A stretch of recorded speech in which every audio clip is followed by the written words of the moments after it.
आज बात शुरू करते हैं अभय सिंह चौटाला के उन शब्दों से जो उन्होंने अपने बड़े भाई व जजपा के राष्ट्रीय संयोजक अजय चौटाला को सुनाते हुए कहे हैं। अभय चौटाला ने कहा कि अगर वो ओम प्रकाश चौटाला की फोटो लगाएंगे तो मेरे पैरों में भी जूता है। दरअसल मामला पूर्व मुख्यमंत्री ओपी चौटाला की राजनीतिक विरासत का है, जिनके निधन के 5 महीने बाद अब परिवार में सियासत की लड़ाई भी शुरू हो गई है। जननायक जनता पार्टी के राष्ट्रीय संयोजक डॉक्टर अजय चौटाला ने हाल ही में ऐलान किया था कि अब उनकी पार्टी के हर पोस्टर में ओपी चौटाला की फोटो लगाई जाएगी। वे हमारे पूजनीय, जिस तरह पार्टी अब तक डॉक्टर भीमराव अंबेडकर, चौधरी देवीलाल, सर छोटू राम व शहीद भगत सिंह की फोटो लगाती रही है, उसी तरह ओम प्रकाश चौटाला की फोटो भी लगाई जाएगी। हम सभी ने चौधरी ओम प्रकाश चौटाला से राजनीति सीखी है, वह हमारे आदर्श है। लेकिन जब यही बात अभय सिंह चौटाला तक पहुंची तो उन्होंने सीधे सीधे बयान दे दिया कि जिन्हें पूर्व सीएम ओपी चौटाला ने गद्दार कहा था, वे उनकी तस्वीर कैसे लगा सकते हैं। उन्होंने कहा कि यदि ऐसा हुआ तो उनके पैरों में भी जूता है। एक बार आप खुद सुन लीजिए। पोस्टर लगा, मेरे पैर में जूता है। चौधरी ओम प्रकाश चौटाला का पोस्टर अगर वो लगाएंगे तो मेरे पैर में जूता आता है, ठीक है ना। चौधरी ओम प्रकाश चौटाला ने जब वो गए थे उससे पहले बड़ा खुल करके उनके बारे में कह के गए थे कि हमारे गद्दार है, और हमारा गद्दार कोई हमारा पोस्टर कैसे लगा सकता है।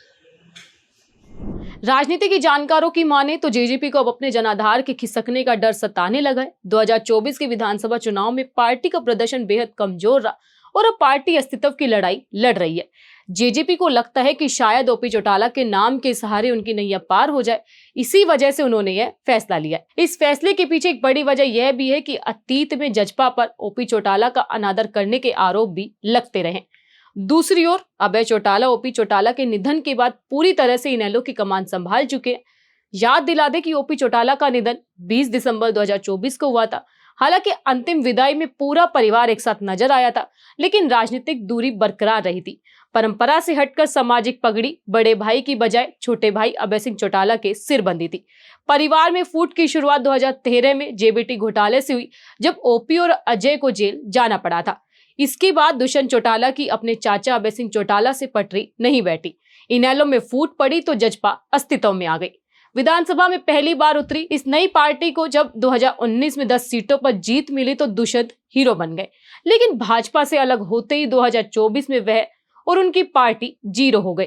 जबकि जीरो से शुरुआत करने वाली इनेलो 2024 में 2 सीटों पर जीत दर्ज करके जजपा से भी आगे आ गई। आज इनेलो जहां हरियाणा के सीमित जनाधार के बावजूद अपने पुराने वोट बैंक को जोड़ने में जुटी है, वहीं जेजेपी अस्तित्व बचाने के लिए संघर्ष कर रही है।